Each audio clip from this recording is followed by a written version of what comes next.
cinéma n'est pas mort. Ça tourne ou ça tourne pas? C'est la fin du cinéma. Moteur! Allons-y! Moteur! Acteur, première. Bonjour, bonjour. Eh bien, puisque nous sortons d'un long week-end coréen, c'est-à-dire où il y avait un festival de films coréens, nous allons y rester un tout petit peu et je voudrais vous parler d'un réalisateur qui, de ma part, et que je trouve formidable, c'est Hong Sang-soo. Il s'agit du film Seul sur la plage la nuit. Et comme c'est un réalisateur qui aime Schubert, on ne va pas se gêner, on écoute un peu Schubert.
Bien, donc après cette introduction très musicalement formidable, on va dire, eh bien, je vous parle de Seul sur la plage, la nuit, un film de Hong Sang-soo.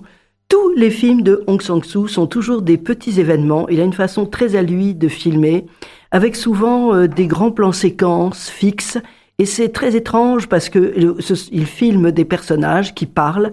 Et c'est là qu'on s'aperçoit que cette image fixe est tellement nous focalise sur ce qu'ils disent. Ça nous oblige à écouter. C'est peut-être pas mal, ça. Ça veut dire qu'au fond, quand on parle, on n'a pas intérêt à bouger, parce que dès que vous bougez, vous coupez le lien entre l'écoute et la vue. Enfin bref, on aura l'occasion d'y revenir. Donc voilà un film, Seul sur la plage la nuit, qui peut être déroutant, et en même temps, il est ce que le pianiste, dans la première partie, il y a un pianiste qui est atteint d'un cancer, il compose pour les enfants. Et il dit à propos de ses œuvres, écoutez bien, elles sont simples, mais si vous prêtez l'oreille, elles sont complexes. Voilà, ça je trouve que c'est pas mal parce que c'est tout d'un coup ce qu'il faut faire. Les choses, même dans les choses les plus simples, quelquefois, il faut voir qu'il y a un fond extrêmement complexe. Nous pouvons le dire du sujet traité par le réalisateur Hong Sang-soo.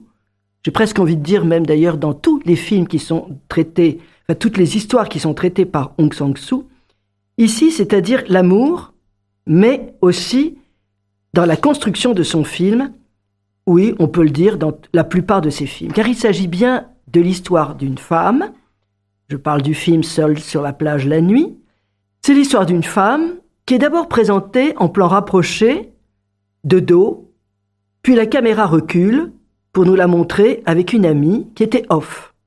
Donc elle a l'air seule, en réalité elle ne l'est pas. Quand on fait un travelling arrière, on découvre qu'il y a quelqu'un à côté d'elle. Et d'emblée, ce qui frappe, c'est que le lien, l'espace dans lequel elles sont, est flou. Il semblerait qu'on soit en Europe, sans doute, à Hambourg, peut-être, mais il y a des silences avec deux Coréennes et des gens à côté qui parlent anglais. Donc, espace indéfini et temps inexistant puisque d'ailleurs, dès la deuxième séquence, un homme coréen traverse l'espace, s'approche des deux Coréennes et demande l'heure. Elles n'ont pas d'heure, pas de portable, donc espace et temps sont aléatoires. Alors ces deux amies coréennes vont échanger leur point de vue sur l'amour. Et ce sont les dialogues qui expliquent que Jung-ho, le personnage central, a eu pour amant un homme marié avec lequel elle vient de se séparer. Viendra-t-il la rejoindre ou pas? La question reste entière et Jung-ho ne sait pas si elle souhaite vraiment son arrivée. Elle dit « S'il vient, je le verrai et j'aviserai ». Et son amie, confidente, elle, il semblerait qu'elle ait vécu l'inverse, car son mari est parti avec une autre. Donc leur conversation dans le parc ou sur le balcon de l'amie se déroule avec sérénité, complicité. Mais une scène dans le calme absolu du grand parc, ça aussi c'était lieux formidables dans lesquels qu'on retrouve d'ailleurs quasiment dans tous les films de Hong Sang-soo, espèce de parc admirable, avec une grande beauté très insolite. Jung-ho et son ami marchent dans une allée, et alors qu'elle doit traverser un pont, Jung-ho s'immobilise, se met à genoux, se replie sur elle-même et reste là, immobile, au milieu du chemin, comme une prière. Et en effet, quand avec beaucoup de tact, son ami lui demande plus tard pourquoi elle s'est mise à genoux, gestuelle qui a d'ailleurs été soutenue par cette fameuse musique de Schubert que vous venez d'entendre, que Jung-ho a joué sur son piano numérique chez son ami, Jung-ho répond qu'en effet, c'était une prière. Elle a pris la résolution de mieux se connaître, d'avoir une vie qui lui ressemble sans être influencée. Ça, c'est pas mal. C'est une prière que nous devrions tous faire, ne pas être influencé par qui que ce soit et quoi que ce soit. Elle dit « Je veux vivre comme je suis ». Et quand son ami lui dit « Je croyais que tu pensais à cet homme », Jung-ho répond « Ce n'est qu'un être humain ». Enfin bon, c'est la traduction qui est donnée. Maintenant, moi, je ne parle pas du tout coréen, donc j'espère que je ne me trompe pas, qui est une mauvaise traduction. Et cet homme invisible, Jung-ho le dessine sur le sable dessin éphémère, peut-être comme les amours. Et Jung-ho donne des conseils à son ami. Fais tout ce que tu veux avant de mourir. Il faut tout faire, ne perds pas de temps. La séquence suivante sont des plans, des séquences fixes avec quelques panoramiques qui balayent l'espace de droite à gauche ou avec des zooms arrière, avant, mais tout ça est très lent, très léger, ce qui accentue la focalisation, je vous le disais tout à l'heure, sur les dialogues. Et ça va se terminer par un plan assez improbable, un homme, sans doute celui qui demandait l'heure, sans succès, et qui emporte sur son dos Jung-ho, qui avait disparu du cercle de ses amis. Là aussi, le cercle, c'est quelque chose, c'est la vie, c'est le mouvement, etc., etc. Tout ça, vous voyez, c'est plein de symboles et d'images fortes dans le film de Hong Sang-soo qu'il faut lire et relire. Et ce départ comme ça sur le dos de cet homme, c'est juste après un noir, c'est-à-dire un fondu en noir, et un mini-générique, ça nous amène à une deuxième partie du film. Et Jung-ho est dans un cinéma. Là aussi, tous les films de Hong Sang-soo parle de cinéma. Tout peut nous faire penser que cette première partie était le film auquel Jung-ho assiste, mais peut-être aussi son propre film, le propre film de sa propre existence. Et la deuxième partie, et pour le lien plus précis, elle revient pour ce lieu plus précis, elle revient dans le lieu où elle a vécu sa jeunesse et elle y retrouve ses amis. Et là encore, il est question du temps. Elle trouve que l'un de ses amis a rajeuni, l'autre en revanche a vieilli. Et elle-même est vue par ses amis comme plus mûre, plus femme. De tous ces lieux qui sont des ailleurs, elle les trouve beaux. Ça aussi, c'est une question qui se pose, la vie est plus belle ailleurs, semble-t-il. Jung-ho a quitté Séoul, elle a quitté son amant, c'est un réalisateur qui est marié, et son bien-être est de courte durée, et c'est ivre qu'elle crie et incendie ses amis en leur disant « incapable d'aimer ». Les scènes où on boit, dans les films de Hong Sang-soo, sont assez fréquents. tout d'un coup, in vino veritas, je crois. Voilà. Et pourtant, Yungo va être sensible, est un être très sensible. Quand elle est seule, elle chantonne en fumant, elle est heureuse et amoureuse, et cependant, elle a du chagrin. C'est ce que dit d'ailleurs sa chanson. Vous allez bien, vous êtes heureux, pouvez-vous voir dans mon cœur d'où vient ce chagrin? Donc, elle se balance comme ça, c'est une façon de se rassurer en chantonnant cette chanson. Et les rencontres entre hommes et femmes sont édifiants. Des couples qui s'ennuient, ou des femmes qui sont soumises, ou même des hommes qui sont soumis, c'est pas mieux. Donc la séquence, il y a une séquence où elle recherche cet homme, c'est un bar. Il y a vraiment des séquences même où c'est insupportable. Quand je parlais de soumission, c'est vrai, quoi. Je veux dire, c'est une espèce de rapport de force constant entre hommes et femmes, c'est quelquefois vraiment pesant. Et c'est toujours dans des duos, des rapports de force, des provocations, notamment avec Yungo, puis aussi la femme du programmateur du cinéma. Et puis tout d'un coup, on va s'apercevoir que il se passe quelque chose entre les femmes. C'est un milieu de repas très arrosé. Il y a toujours des questionnements sur l'amour. C'est quoi l'amour? C'est même pas visible. Donc, vous voyez, est-ce que ça existe?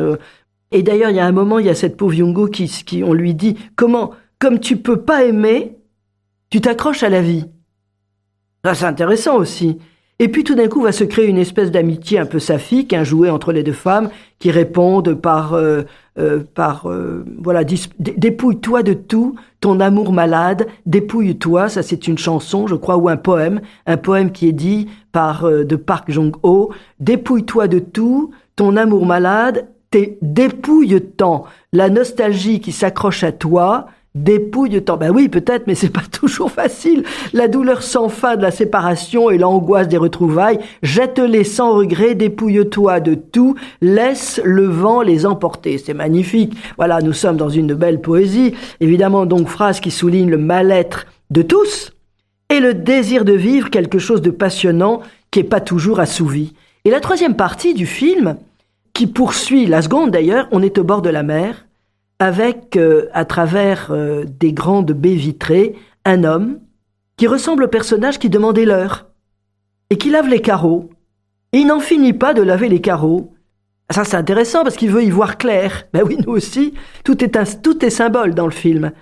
Et le fameux plan, là, c'est un plan superbe de Young-hee, silhouette noire sur la plage. Elle est face à la mer, comme une gisante. Au fond, c'est une attitude qui ouvre et ferme la séquence que l'on peut considérer comme un rêve. C'est comme une rencontre avec son réalisateur dont elle est séparée.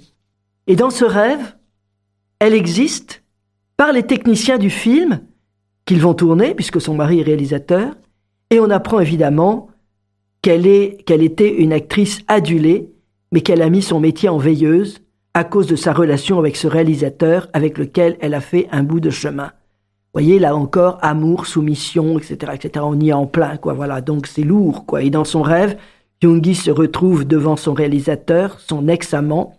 Le duel est très tendu, tordu même presque. Ils sont incapables d'échanger des mots simples et le réalisateur ne pourra dire ses sentiments qu'à travers la lecture d'un livre. Il tient à le faire lui-même, il veut lire, il est en pleurs. Car le texte dit tout de l'amour et il a compris. Alors là, je cite, « Avec une douleur poignante au cœur, combien était vain, mesquin et trompeur ce qui nous avait empêchés de nous aimer. Je compris que lorsqu'on aime, il faut, si l'on veut raisonner sur son amour, partir d'un point de vue plus élevé, plus important que ceux du bonheur ou du malheur, etc., etc. » Donc il fait toute cette lecture à cette femme, puisqu'il est incapable d'utiliser des mots, il passe par les mots d'un autre, et cette séquence se termine par le plan, comme au début, Young-hee est allongée sur le sable, on la réveille, et elle dit « J'ai fait un rêve ». Celui peut-être qu'elle a appelé de sa prière au début, devant le pont, dans le parc, mieux se connaître, vivre comme je suis. Et elle part, elle est seule, filmée en contre-plongée, elle s'éloigne, et dans cette fin, évidemment, tout est possible. Sa musique nous fait entendre et le noir se fait. Voilà, donc un film qui, comme vous le voyez, est une écriture très originale, sobre, justement complexe, parce qu'elle est sobre, Et elle fait de ce film, oui, elle est sobre, ça veut dire que aujourd'hui, quand vous regardez un film qui a été fait pour la télé, vous avez des gros plans, le réalisateur vous dit regardez ça, ça, ça et ça. Non, là, justement, le réalisateur ne vous prend pas pour un imbécile. Il vous montre des choses, même dans un plan général, et vous devez regarder et écouter. Donc, c'est très sobre, et ça fait de ce film une œuvre touchante, et d'autant plus attachante que les films de Hong Sang-soo déclinent, il parle souvent d'amour, et même le dernier film que nous avons vu lundi en avant-première, mais qui va ressortir vraisemblablement dans les prochains mois et que je vous recommande aussi, c'est La Romancière, etc., etc. Je vous en parlerai la semaine prochaine. C'est toujours parce qu'on n'en a pas fini avec l'amour. Merdoum, Pierre-Jean, allez hop, on s'écoute la bande-annonce. 뭐 그려? 이게 누구야? 그 사람. 사랑은 해?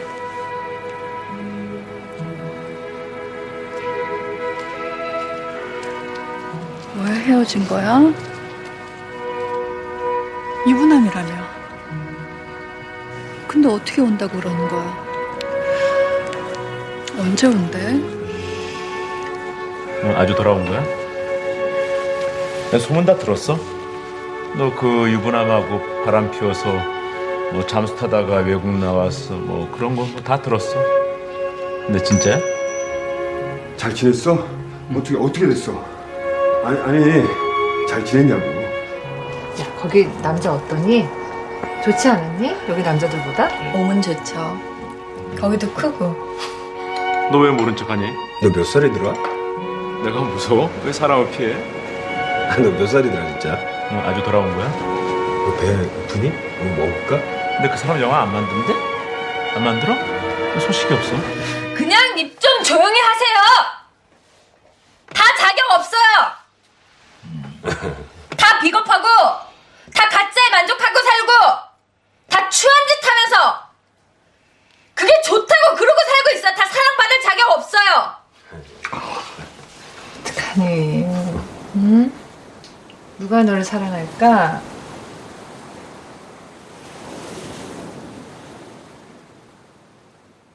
Voilà, et la semaine prochaine, je vous parlerai encore d'un film coréen, toujours de Hong Sang-soo, qui est une avant-première et que je vous conseille, quand il sortira, d'aller le voir, parce que c'est un film, comme dans tout le cinéma de Hong Sang-soo, qui parle aussi de cinéma. Eh bien, à bientôt.